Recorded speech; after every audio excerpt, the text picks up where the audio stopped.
जय जगन्नाथ। आज छुआ मन रख मुकुंद देव किए है मुकुंद देव तो 3 जन गले आपर आसवे चतुर्थ जे आसवे जो मुकुंद देव से किए से तारी ऊपर कौन करिया आलोचना करिवा। से जो मुकुंद देव आसवे से होउछंती सत्यवंतर राजा बुझी पारछ ना। एवं तांको मुंडले जेते बेले कौन हम शाढ़ी बंधा हम से लोक कौन है सत कहवाक चेष्टा कहे। बर्तमान लोक जेते जाले सत कहे ना। आउ टिके आगुरु प्राण भाई जमी कहला जो सत्य आसो मन रखी था मनु शासन पद्धति पुणी लागू हो। कारण भारत भूखंडर शासन पद्धति हूँ कौन मनु शासन पद्धति एटा लोप हो बुझी जो शासन पद्धति पर्यंत थिले किए से ना शहीद पृथ्वीराज तांको आउ से शासन पद्धति लागू है नहीं। मुगल साम्राज्य आसीगले तापर इंग्रेज बसला आसिले तापर आम देश कौन है स्वाधीन है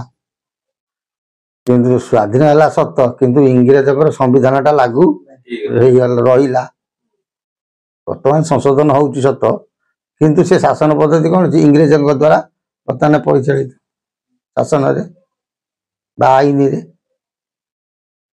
दिने ना दिने भारत भूखंड रे पुनर्बार कौन हम मनु को शासन पद्धति लागू हो। आज आलोचना करिवा मुकुंद देव किए एवं तांकरी समय रे जगत रे शांति प्रतिष्ठा हो। समय रे मुकुंद देव समय रे जगत रे शांति प्रतिष्ठा हो। वर्तमान तमे जेते जहा कर शांति प्रतिष्ठा हो पाइबो ना। वर्तमान बेसी ठाकुर घरे समते गुरुकुल आश्रित ना नहीं किंतु शिष्य कहती जेकोसी गुरुकुल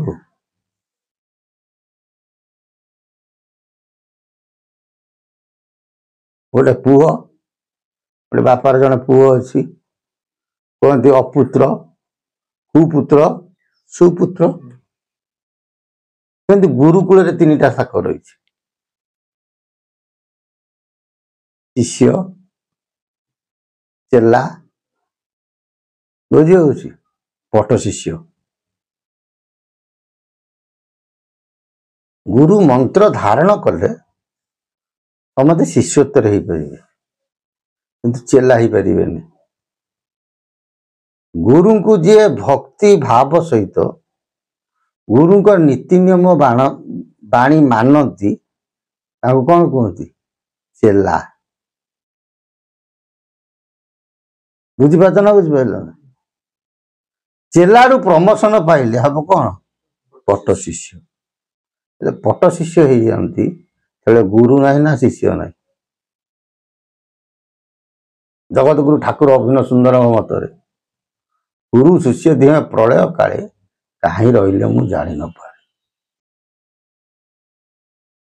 पिंड ब्रह्मांड आसो मनीष मरुची जीव परम सहित जो मिसी जाऊँगी जीव ना ना परम ना माने गुरु ना ना शिष्य ना। सेमती स्थूलवाद गुरु परंपरा भितर शिष्य जो गुरुपदचित हो जाऊँगी कौन हो गुरु ना ना शिष्य ना। बुझी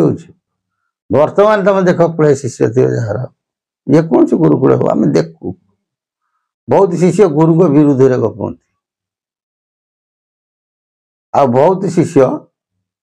गुरु गोटे कथा कहते काठे की गाली की करती से काम करेंगे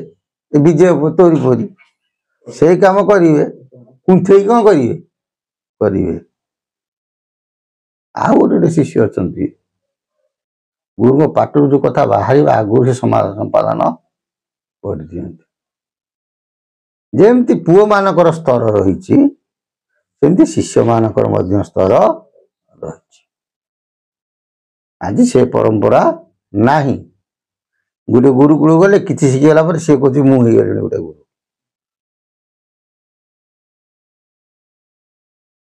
बुझी हो गुरु हवाटा साधारण जिनिस नुहे जने गुरु हेले शिष्यत्वर संपूर्ण दायित्व गुरु वहन करे बुझीपार ना बुझिपार कहते कौन सदगुरु जहाँ कहते सदगुरु जब मारे गोईठा अंधार घरे जले गोईठा बर्तमान छाड़ समय सापेक्ष जी जमी कहे सेमती पाइब बर्तमान गुरुपण को शिष्य शिष्य आउ ना सब क्या गुरु पद बाचित हो गले जी जहाँ कर सी पाइब आ जी गुरु भल कथा मन रखता माँ कोल जी पुओ हो पार से वास्तव मत गुरु पाखे ज्ञान थाउ कि न थाउ आ माँ कोल कौन पुओ से केतले पूर्व पिछड़े तुमको कहबी तेणु मुकुंद देव किए मुकुंद देव प्रकाश जाए प्रजा प्राणी सर्व अति अथय कहते मुकुंद देव प्रकाश नहबा जाए प्रजा माने बा प्राणी माने सर्वे अति अथय समस्ते बहु कष्ट रही मुकुंद देव जे मौड़ मणि ब्रह्मा विष्णु शिव त्रिविध आणी मुकुंद देव होती मौड़मणि ये कौन ना ब्रह्मा विष्णु शिव त्रिविध पुणी सी निजे ब्रह्मा निजे विष्णु निजे शिव तीन टाक शक्ति से खेल करुथिबे परममय विश्व निराकार मर्ते देहवंत अटे तांकर से होती परममय परम पुरुष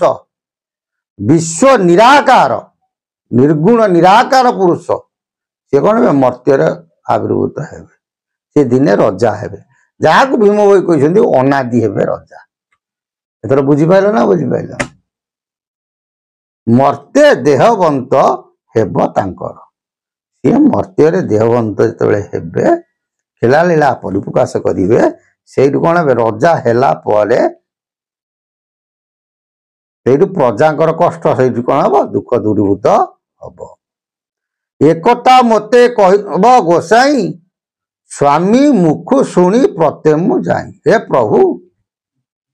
ताको कथा मत टिके कुह मु शुणिकी कौन मुक्ति पाई रामधर को बसाईन कोले कोल बोइला कहवा धुआंत खेल राम को पाख को डाकी आनी महापुरुष कौन कर